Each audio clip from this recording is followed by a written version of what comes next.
Jadi dalam sejarahnya itu dari generasi ke generasi, dari periode ke periode, itu selalu awa aji bedum anja akum dzikrum rabbikum, itu selalu terjadi.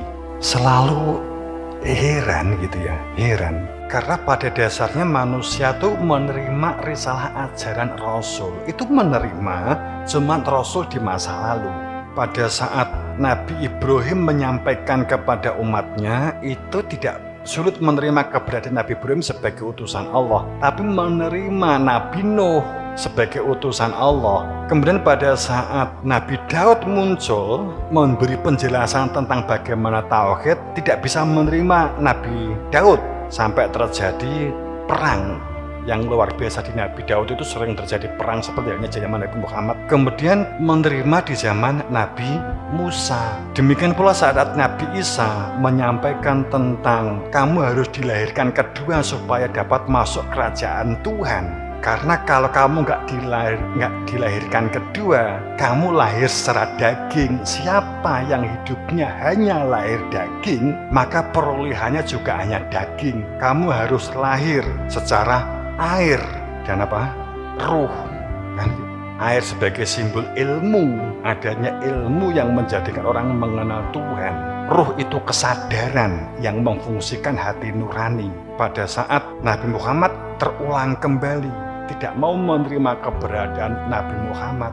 Tapi ini saya cerita, ini kan celong-celong, karena faktanya nggak begini, semata-mata nggak begini. Tapi ini kan bisa kita tarik simpul bahwa pada saat Nabi Isa wafat, atau Nabi Isa meninggalkan satu tempat, kemudian Nabi Isa sudah menunjuk siapa yang melanjutkan, langsung ditolak. Demikian pula saat gurunya Nabi Adam menyampaikan kemudian bahwa yang melanjutkan nanti Nabi Adam, maka langsung ditolak. Orang yang menolak ini tersebut sebagai iblis.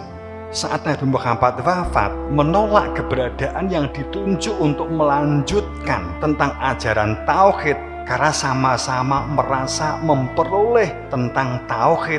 Kenapa dia yang harus dipilih, yang lebih muda, upamanya begitu. Kemudian awa aji bedum anja akum dzikra mir rabbikum ala rajulin min liyun lirokum.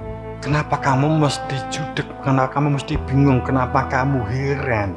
Bahwa sungguh dengan sebenar-benarnya datang di antara kamu itu adanya ilmu yang menjadikan kamu itu ada zikir kehadiran tentang Tuhan. Min rabbikum, dari Tuhanmu. Min rabbikum, dari Tuhan menggunakan rob, berarti ada unsur wakil yang ditugasi membuka keberadaan Tuhan supaya Tuhan itu dikenali di dalam rasa hati di antara laki-laki, di antara mereka, supaya orang itu dapat petunjuk, supaya orang itu dalam peringatan, supaya orang itu dalam ingatan. Kenapa itu selalu terjadi? Akibatnya, maka setelah Nabi Muhammad wafat, otoritasnya sudah tidak ada, dianggap tidak ada, maka kemudian setiap orang bisa beropini tentang tauhid, beropini tentang Tuhan, dan dapat mendefinisikan tentang Tuhan. Akhirnya terjadilah ambigu, terjadilah masa yang panjang sehingga hati menjadi keras, kan gitu kan. Itu yang terjadi karena menghilangkan keberadaan sang otoritas. Setelah Nabi Muhammad, sang otoritasnya sudah tidak dianggap tidak ada, sehingga rumusan konsep tentang agama, rumusan konsep tentang tauhid ya sesuai pikir. Apalagi kalau sudah masuk akademik, nyuntuh aja nggak boleh sama, sebab kalau sama namanya plagiat. Kalau plagiat berarti melanggar aturan akademik.